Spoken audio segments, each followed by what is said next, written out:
Assalamualaikum warahmatullahi wabarakatuh. Marilah kita awali kajian malam Rabu Pasolatan malam hari ini terlebih dahulu dengan membaca doa syahadat raditu billah. A'udzu billahi minasy syaithanir rajim. Bismillahirrahmanirrahim.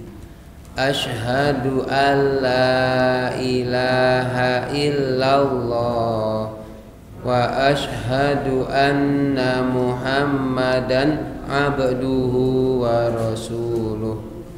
Raditu billahi rabba wa bil islami dina wa bi Muhammadin nabiyya wa rasula. Rabbi zidni ilma warzuqni fahma. Amin. Alhamdulillahi rabbil alamin wa bihi nasta'inu ala umurid dunya waddin. Wassalatu wassalamu ala asyrafil anbiya'i wal mursalin wa ala alihi wa ashabihi ajma'in. Amma ba'd. Rabbi shrah li sadri wa yassir li amri wahlul 'uqdatam min lisani yafqahu qawli. Ibu bapak, adik-adik jamaah kajian malam Rabu Pasolatan Masjid Nurul Huda 19 Glondong rahimakumullah. Alhamdulillah kita panjatkan syukur kehadirat Allah Subhanahu wa taala atas limpahan nikmat yang dianugerahkan kepada kita. Nikmat-nikmat rahmat yang kadang kita tidak minta tapi Allah berikan. Sholawat dan salam semoga Allah tetap curahkan kepada junjungan kita Nabi Muhammad sallallahu alaihi wasallam. Hadirin rahimakumullah, malam hari ini hari Selasa tanggal 27 Mei 2025, pertemuan ke-227. Kalau lihat tanggalnya berarti mengenang peristiwa apa? Gempa bumi tanggal 27 Mei 2006 ya. Tadi kalau di dunia pendidikan dianjurkan ada surat edaran dari Bupati Bantul perihal peringatan peristiwa gempa bumi 2006, yakni dengan adanya simulasi gempa bumi ya. Simulasi terjadinya gempa bumi, maksudnya bagaimana cara menyelamatkan diri. Ini cerita sedikit. Ternyata pada saat gempa bumi 2006 itu kan siswa saya ngajar kelas 6 SD, itu ujiannya ada yang di tenda-tenda. Ternyata sekarang teman kantor saya, teman sekerja saya itu adalah alumni gempa SD-nya. Itu tahun 2006. Saya tahunya kapan? Tadi ya, begitu omong-omongan saling cerita peristiwa 2006 dulu ngapain. Oh saya waktu itu mau ujian. Oh berarti jenengan di Bodon murid saya. Ternyata sekarang jadi satu angkatan ya, satu tempat kerja.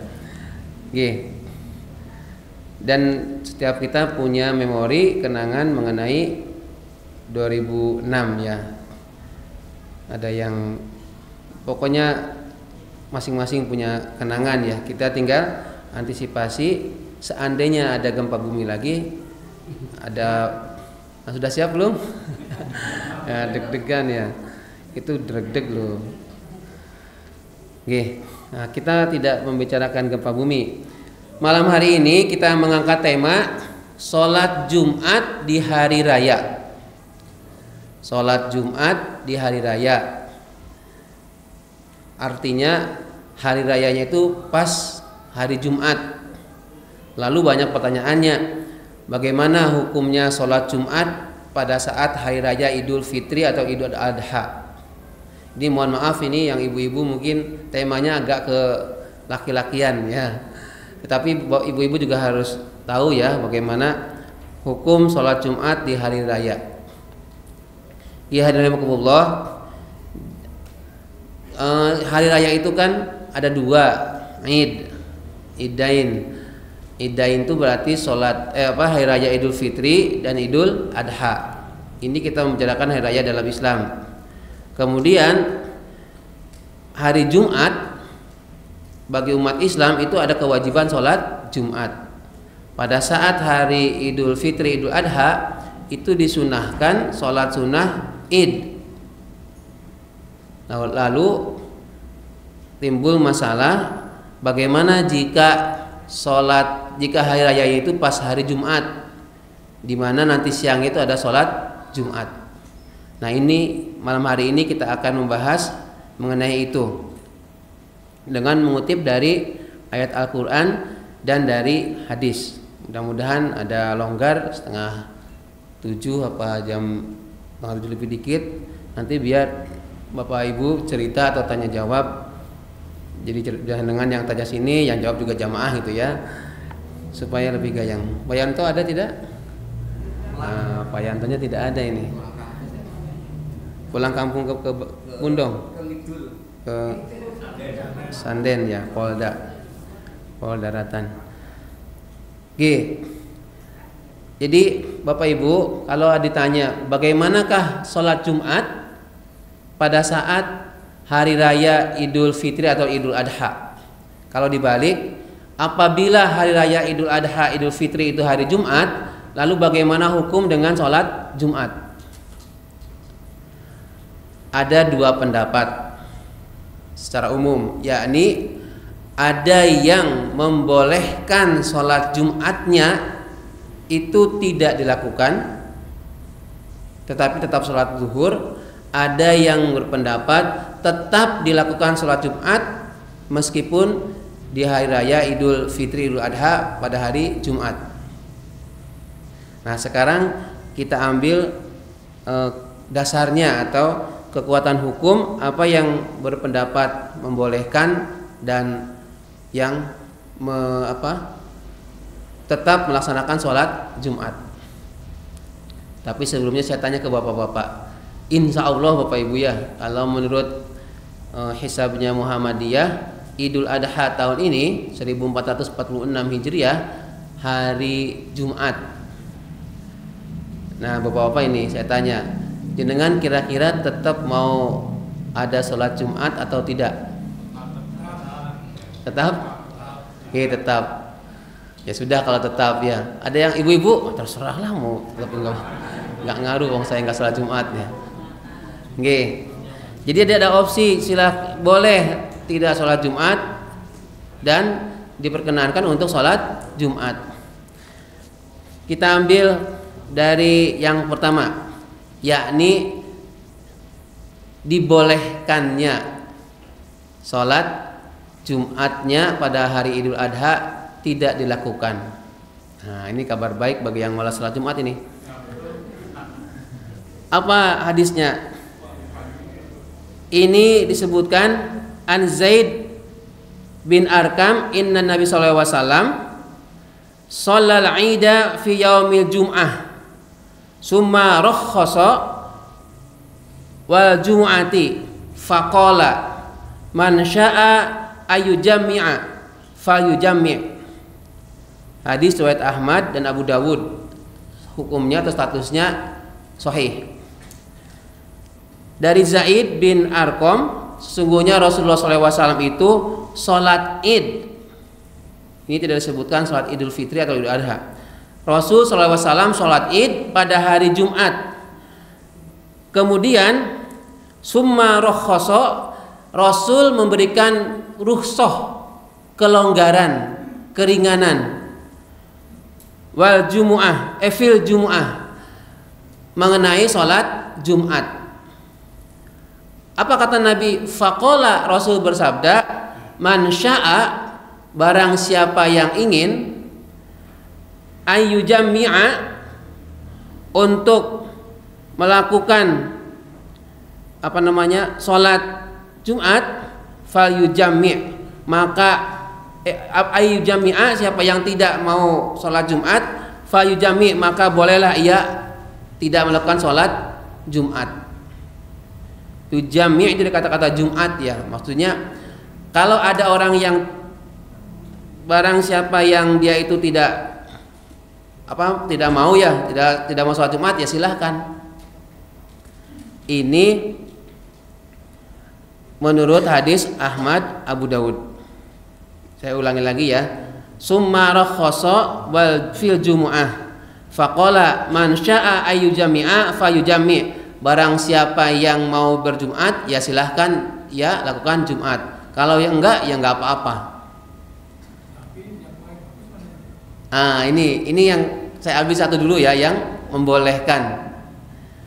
Lalu pendapat yang kedua sama-sama sahih, yakni an Abi Hurairah. Dari Abu Hurairah ini.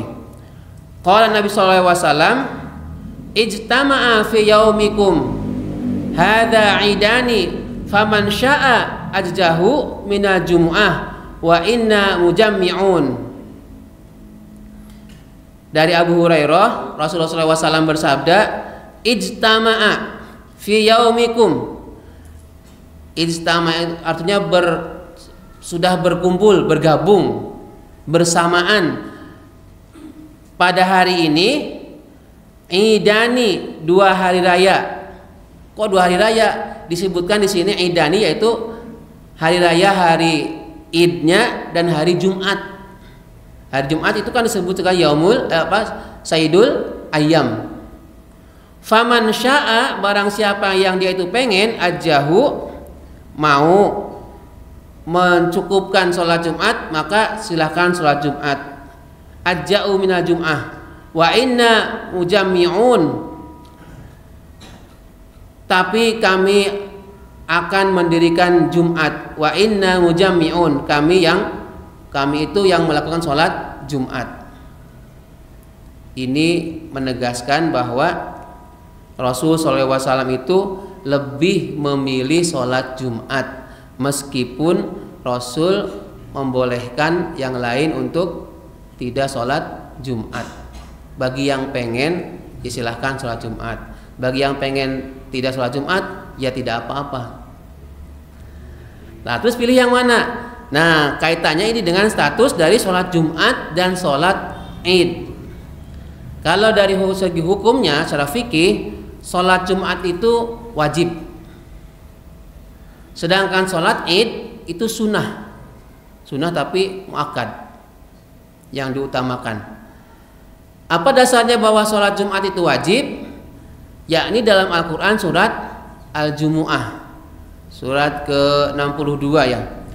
A'udzubillahi minasyaitonirrajim. Ya ayyuhalladzina amanu idza nudiya lis-shalah mi yaumil jumu'ah fas'au ila zikrillah wa zarul bai' dzalikum khairul lakum in kuntum ta'lamun.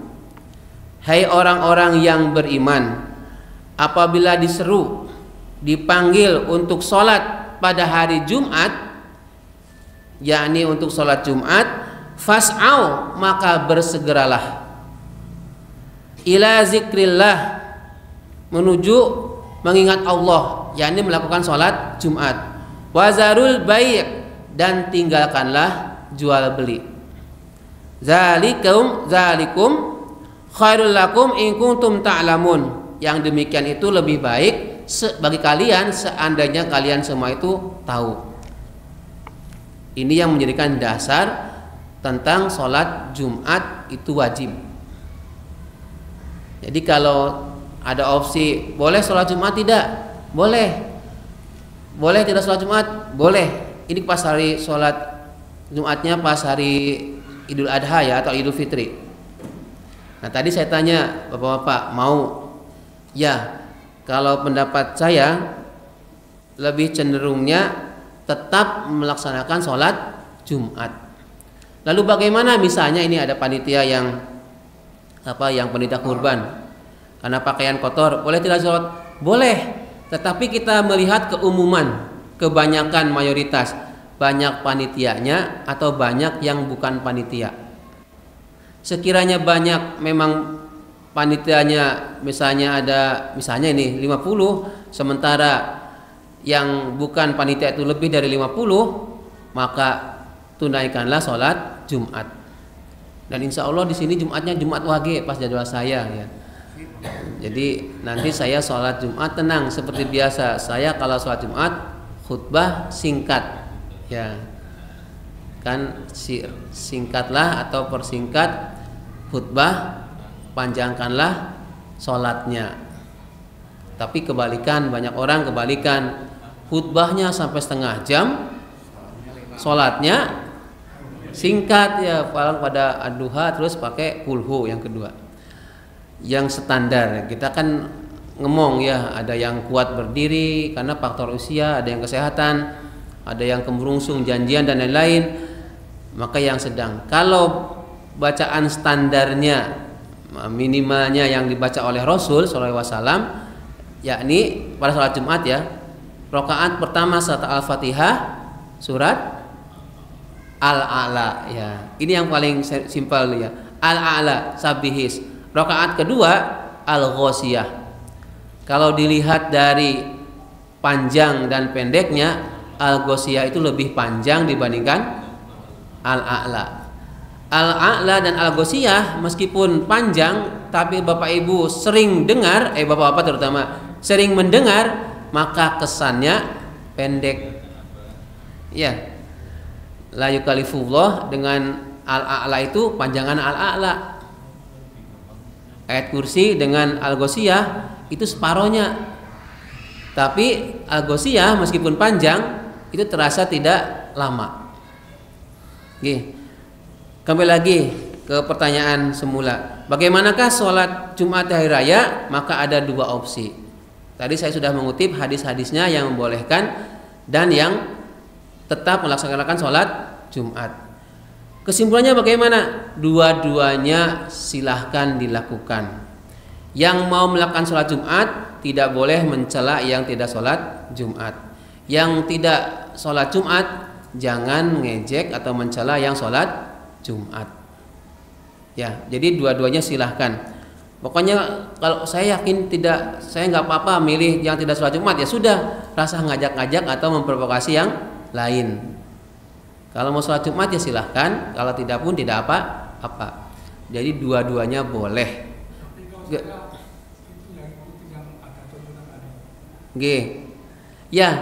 Ya dua-duanya.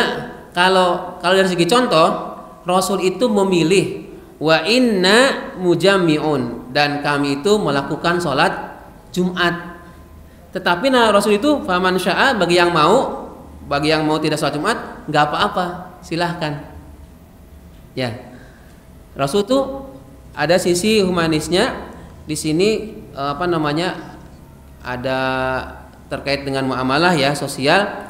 Jadi tidak mewajibkan.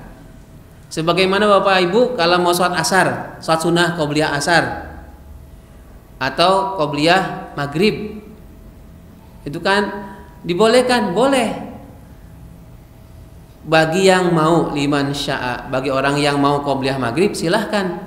Bagi yang mau qobliyah asar silahkan. Itu bagi yang mau. Kalau nggak mau ya sudah. Tapi jangan menganggap bahwa tidak ada sholat qobliyah asar. Ada dulu pernah saya sampaikan kan secara khusus ya, qobliyah asar itu Rasul mengerjakannya 2 rakaat. Dalam hadis yang lain Rasul itu mengerjakan qobliyah asar 4 rakaat. Itu ada dasar hadisnya. Meskipun ada yang menyebutkan hadisnya kurang kuat, maka tidak termasuk sholat rawatib yang 12 rakaat. Yang akan siapa orang yang mengerjakan 12 rakaat sholat rawatib, itu dia akan dibangunkan rumah kelak di surga. Nah, qobliyah asar itu tidak termasuk. Tetapi kita ngambilnya bahwa itu disunahkan, dibolehkan, maka silahkan bagi yang ada waktu, ada yang kesempatan, silahkan untuk sholat qobliyah asar 2 rakaat atau 4 rakaat. Oke, sekarang kita merujuk kepada kitab-kitab atau pendapat-pendapat. Meskipun tadi sudah kuat ya dasarnya membolehkan dan maksudnya boleh tidak sholat Jumat dan tetap sholat Jumat. Saya mengambil dari kitab Raudatul Thalibin perihal sholat Jumat di hari raya. Apa kesimpulannya? Diperbolehkan meninggalkan sholat Jumat pada hari raya Idul Adha atau Idul Fitri, tapi tetap menegakkan sholat zuhur.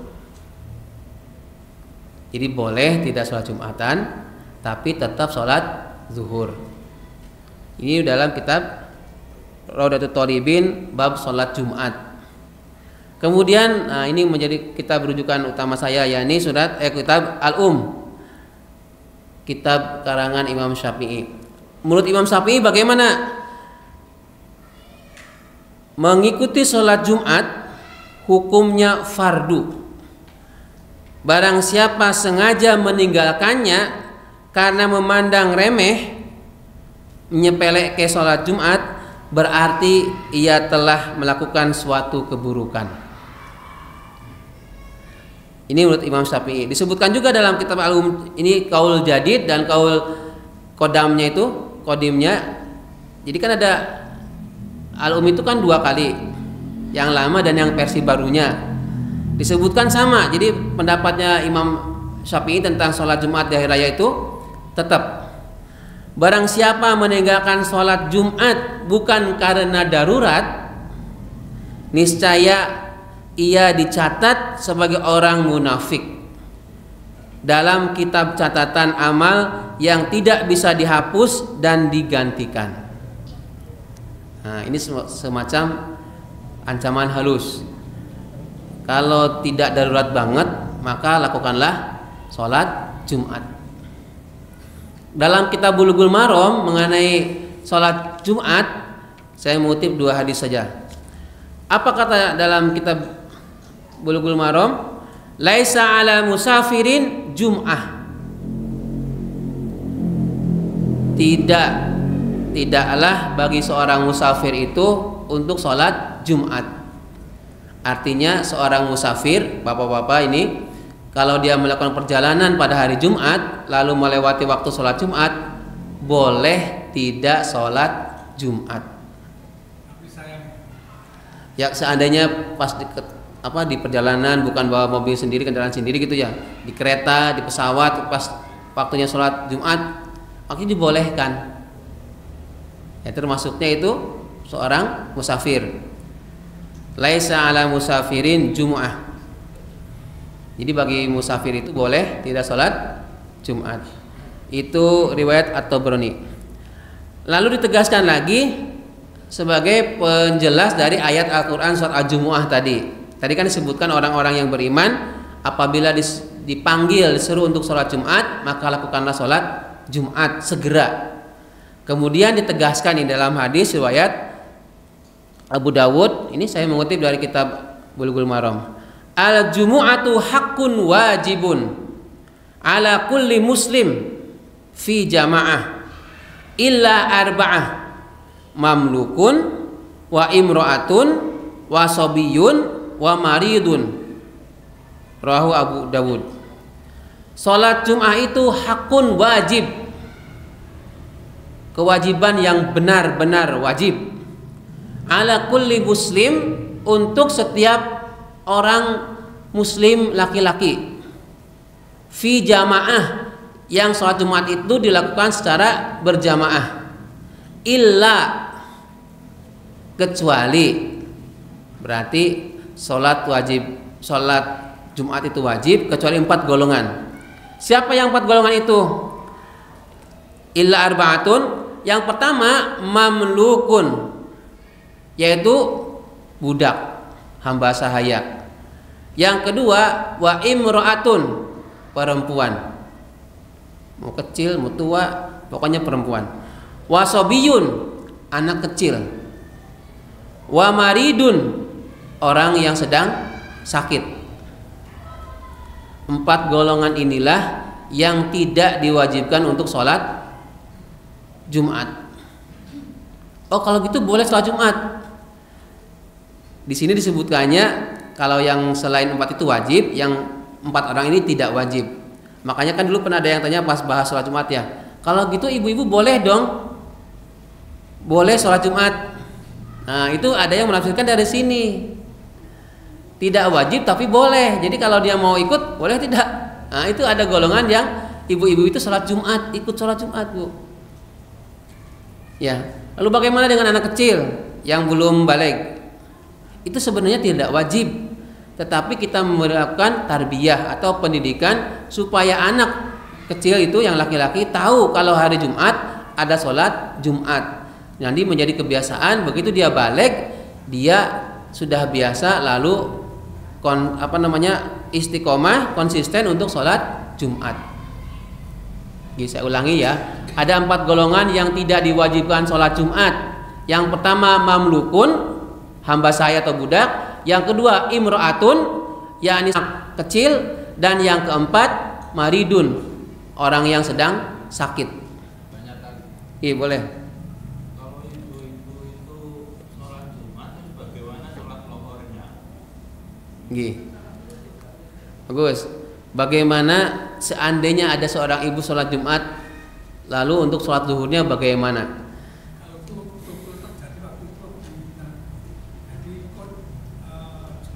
G ibu-ibu. Wah.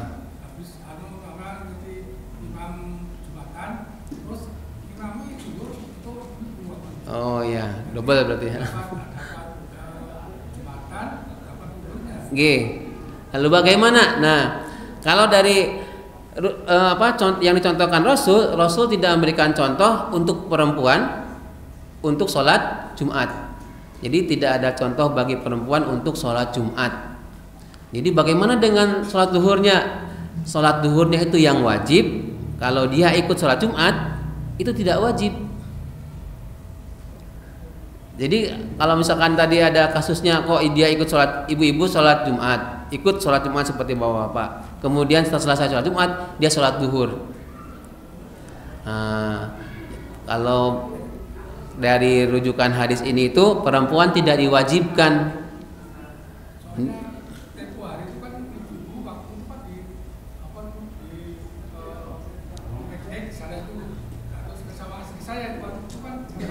Okay. Terus bilangnya kau udah ikut sholat Jumat, terus ada yang sudah kok gak ikutan, ada yang bilangnya tadi udah sunat. Kalau Jumat perempuan kan sunat, tapi wajibnya kan belum gitu aku nggak tahu, makanya ini penjelasan kan sayang sekali gitu. Ya, maka kalau disimpulkan ibu-ibu tidak usah sholat Jumat. Ya, ini sholat Jumat. Kadang kan ada orang itu saking sergapnya sholat ba'diyah subuh dilakukan, ba'diyah asar dilakukan, saking sergapnya. Padahal itu salah. Lalu ada istilah pernah saya singgung dulu ya, jahlul basit dan jahlul murakkab. Bodoh basit yang biasa dan bodoh yang bertingkat. Kalau jahlul basit itu bodoh yang biasa, dia tidak tahu, diberitahu, jadi tahu terus manut. Misalnya kasus tadi, dia sholat ba'diyah subuh, sholat sunnah ba'diyah subuh, kan itu salah tuh, berarti bodoh dia. Maksudnya bodoh dalam hal tidak tahu. Lalu ada orang yang beritahu, Mas atau Mbak, tadi sholat apa? Sholat ba'diyah subuh. Setahu saya tidak ada sholat ba'diyah subuh, malah termasuk sholat sunnah yang diharamkan, yang dilarang. Oh gitu ya. Kemudian dia tidak lagi sholat ba'diyah subuh, maka dia terhindar dari basit, jahlul basit. Tapi kalau dia tidak tahu kemudian diberitahu tetap ngeyel, itu namanya jahlul murakkab. Jadi udah bodohnya ngeyel mana? Loh, Mas nggak boleh sholat subuh, ba'diyah subuh. Yo entok yo sholat sunat, sholat ki apik yo. Terus ngeyel, kayak sholat sunnah itu setiap bacaannya itu berpahala. Iya, tapi tidak dicontohkan oleh Rasul. Udah salah, ngeyel. Nah, namanya jahlul murokab. Demikian misalnya sholat Jumat untuk perempuan. Nah ini jangan-jangan nanti, wah itu ada ibu-ibu yang sholat Jumat. Kalau ditegur, diingatkan, kalau masih ngeyel ya sudah, biarkan aja. Tugas kita itu adalah mengingatkan. Di sini kan ada orang yang sobiyun, wasobiyun itu anak-anak kecil. Lalu bagaimana dengan anak kecil sholat Jumat? Boleh, tetapi kita gunakan aturan sholat berjamaah, yakni sholat softnya anak kecil itu paling belakang. Sedangkan maridun yang sakit, itu sakit yang sekiranya dia itu tidak bisa untuk, kalau masih bisa, misalnya ada yang ke masjid bisa duduk, itu masih bisa. Tapi memang sudah nggak bisa melangkah ke masjid, sakit, ya nggak apa-apa, itu ada rukhsah. Lalu bagaimana? Dia tidak sholat Jumat, tapi harus sholat zuhur 4 rakaat di tempat dia ada, ya, apa di rumah sakit. Ngeten. Kemudian jadi itu ya, sudah poinnya di situ aja, nanti biar nggak landang kemana-mana. Fokus sekarang, silakan bertanya, kan masih ada waktu kan? Berapa itu? Nggak kelihatan saya. Oke, siapa dulu? Pak. Ya, tadi dikatakan bahwa kalau panitia kurban lebih dari 50, kalau di London semua laki-laki keluar, kemudian ikut nandani kurban. Nah, karena di kampung ini kan nanti di sebelah ini Neti kan banyak bapak-bapak. Tapi dikatakan bahwasanya tidak melaksanakan diperbolehkan. Tapi kalau di sini sudah banyak yang dari panitia, apa sebaiknya kita tidak melaksanakan, tapi sudah sejak. Yang pertama, yang kedua Pak, untuk para jamaah ini sebenarnya sudah dikatakan oleh Pak Masud, waktu ada pertanyaan. Tapi kalau di tengah pembicaraan ada pertanyaan, sebaiknya tolong nanti untuk yang depannya disampaikan setelah selesai pembicaraan, baru ada pertanyaan. Tidak jawab. Oke, terima kasih. Berarti yang kedua itu maksudnya biar saya tuntas dulu baru bertanya gitu ya? Oke, silahkan itu. Kalau saya secara ini boleh ya, mau diinterupsi ibaratnya boleh, mau setelah selesai saya bahas baru bertanya juga boleh. Kemudian yang pertama, saya tadi menyebut angka 50 itu supaya gampang hitungnya, karena dalam ada yang mengatakan bahwa sholat Jumat itu minimal 40 laki-laki. Dalam Bulughul Maram juga ada. Tetapi kalau di Muhammadiyah itu tidak harus 40. Karena bagaimana dengan suatu kampung yang tidak ada jumlah laki-lakinya 40 orang. Misalnya di suatu tempat, kemarin tuh saya ketemu dengan bule itu ya, pas mantenan omong-omongan. Di sana itu ada untuk sholat aja susah. Untuk sholat itu susah karena masjidnya jauh. Bagaimana kalau sholat Jumat misalnya dipaksakan 40 orang? Angel, karena kebanyakan yang non muslim. Jadi kalau tadi saya sebutkan 50 orang yang panitia, kemudian sisanya itu bukan panitia lebih dari 50, lalu tetap dilaksanakan sholat Jumat, tapi saya tetap menyarankan tetap dilaksanakan, diadakan sholat Jumat. Tadi patokannya adalah wajibnya sholat Jumat. Adapun yang panitia, maka bisa saja tetap melakukan. Nah, kalau mungkin nggak nyaman juga, tetapi tidak menimbulkan kebisingan atau mengganggu yang sholat Jumat. Karena kita tidak bisa menyalahkan posisi kita. Disunahkannya sholat itu, penyembelihan itu kan di tanah lapang ya. Karena kita posisinya bersampingan, ya sudah resikonya sholat Jumat ya tetap. Itu pun tetap kalau mau bertahan di tidak sholat Jumat untuk panitia. Jadi karena yang sholat Jumat saya yakin lebih banyak, meskipun ibaratnya laki-laki warga bapak-bapak yang atau laki-laki gelondong keluar, tapi ada musafir atau dari perumahan ikut sholat Jumat di sini. Istirahat Pak kalau pas jam 12. Nggih, pripun? Istirahat makan. Oh, nggih. Nggih, pokoknya kita ngomong ya sama-sama tadi saya sampaikan dasarnya boleh, tapi ingat sholat zuhur wajib ya. Jangan nggak sholat Jumat, sholat duhur, malah ayo fokus ke daging kan. Mengutamakan ke muamalahnya, tapi yang ke Allahnya ditinggalkan. Tadi kan disebutkan wazarul bai', tinggalkan jual beli. Jual beli saja yang ada potensi menguntungkan itu suruh tinggalkan dulu. Oke, itu ya Pak Is tadi. Jadi tetap meskipun nanti di lapangan mesti akan ada pro kontra, tapi setidaknya jenengan Bapak-bapak di sini sudah tahu ilmunya. Oh, dasarnya boleh begini, dasarnya tetap sholat Jumat juga begini. Ada dasarnya. Oke, monggo Mas. Mungkin ada beberapa pertanyaan Pak. Yang pertama, ketika lupa membaca Al-Fatihah, apakah bisa disempurnakan dengan sujud sahwi? Terus yang kedua, terkait aurat, maksudnya aurat di sini kita ketika sholat menutup aurat. Ketika kita sholat itu aurat kita terus tersingkap atau apa ya? Mungkin ini sarung bolong kena api rokok. Oh. Apakah bisa? Tapi nggak kelihatan sama orang gitu.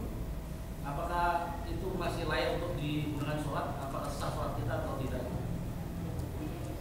Oke, terima kasih. Terus yang ketiga, untuk apa ya, gerakan-gerakan ketika sholat kita melakukan gerakan-gerakan di luar gerakan sholat seperti usir lalat mungkin ada anak kita yang naik ke punggung terus di tangan gendong gitu, apakah ini perkenan apakah membatalkan sholat atau tidak? Oke, terima kasih. Jika lupa Al-Fatihah, apakah harus sujud sahwi? Nah, sujud sahwi itu kan memang ada rukun yang dilupakan, terlupa. Kalau Al-Fatihah, saya mungkin ada ya, bisa jadi Al-Fatihah dia lupa nggak baca, bisa jadi. Tapi kalau Al-Fatihah kayaknya ini kemungkinannya tipis ya, masih orang baca Al-Fatihah. Jadi untuk sujud sahwi itu nanti ada beberapa pendapat juga ya. Kalau ada gerakan yang dia itu lupa sujud sahwi, bisa jadi dia menambah jumlah rakaat atau mengurangi atau kurangnya rakaat itu sujud sahwi. Ketika dia ingat, disitulah dia sujud sahwi. Atau diingatkan oleh si makmum atau makmumnya malah nggak tahu semua, lupa semua. Jadi begitu dia belum bangun, dia belum meninggalkan, maka segera dia kalau kurang rakaatnya tambahkan lagi. Kalau lebihan lakukan sujud sahwi. 2 kali loh ya sujudnya itu. Sebelum salam. Ada juga yang setelah salam. Dulu pernah dibahas juga mengenai sujud sahwi ya. Kemudian yang kedua, bagaimana ketika ada pakaian kemudian tersingkap pokoknya ada kasusnya misalkan ada bolong sehingga auratnya kelihatan. Jika tidak sengaja maka lanjutkan, tidak membatalkan sholat. Kalau dia tahu sebelum mau dipakai itu tahu bolong, tapi dia terpakai, maka tidak sah sholatnya, tidak. Karena apa? Tidak terpenuhinya syarat sah sholat, yakni menutup aurat. Itu ya. Dan yang terakhir, bagaimana jika gerakan di luar sholat, misalnya ada lalat, sekiranya tidak membahayakan maka dibiarkan saja. Tapi Rasul itu dalam bab ini gerakan di luar sholat pernah menginjak kalajengking, diinjak, jadi ada gerakan supaya membunuh kalajengking. Ya, dulu kan harus ada menyetop itu tuh. Nah ini kalau ada kalajengking itu ada gerakan dibolehkan. Ada hewan atau binatang yang membahayakan maka utamakan menyelamatkan diri. Lalu tadi ada yang contohnya Hasan Hussein ke punggung itu gerakannya dibolehkan. Jadi ketika mau sujud biarkan duduk dulu, habis itu nangis digendong lagi itu boleh. Tetapi sekiranya kita tahu karakter anak itu kok seringnya nangis, maka sebaiknya dibuat barisan paling belakang atau kira-kira tidak mengganggu jamaah yang lain. Tidak dipaksakan bahwa anak kecil, saya kan mau ngajarin anak kecil, tapi punya karakter anak kecil itu rewel. Begitu ada orang baru dia mesti nangis. Ya. Pas kapan itu saya asar ada yang nangis, saya tuh segera mau menyegerakan. Tapi begitu mau saya singkat berhenti, ya sudah saya normal lagi. Khawatirnya kan nggak nyaman itu jamaah yang lain. Ngeten nggih. Saya kira cukup. Nggih. Insya Allah besok besok Selasa minggu depan kita bahas yang terkait dengan kurban ya. Saya mengingatkan ini besok sudah mulai 1 Zulhijjah. Bagi yang mau berniat untuk kurban, tidak memotong kuku, tidak memotong kumis, jenggot, rambut. Nah, saya nggak ada rambutnya, ketek gitu ya. Itu ditahan dulu sampai hewan yang mau disembelih itu, hewan kurbannya disembelih, baru boleh dipotong kuku, potong rambut, atau cabut bulu-bulu. Saya kira itu yang bisa sampaikan. Mari kita akhiri kajian malam Rabu Pasolatan malam hari ini dengan bersama baca doa kafaratul majelis. A'udzu billahi minasyaitonir rajim. Bismillahirrahmanirrahim.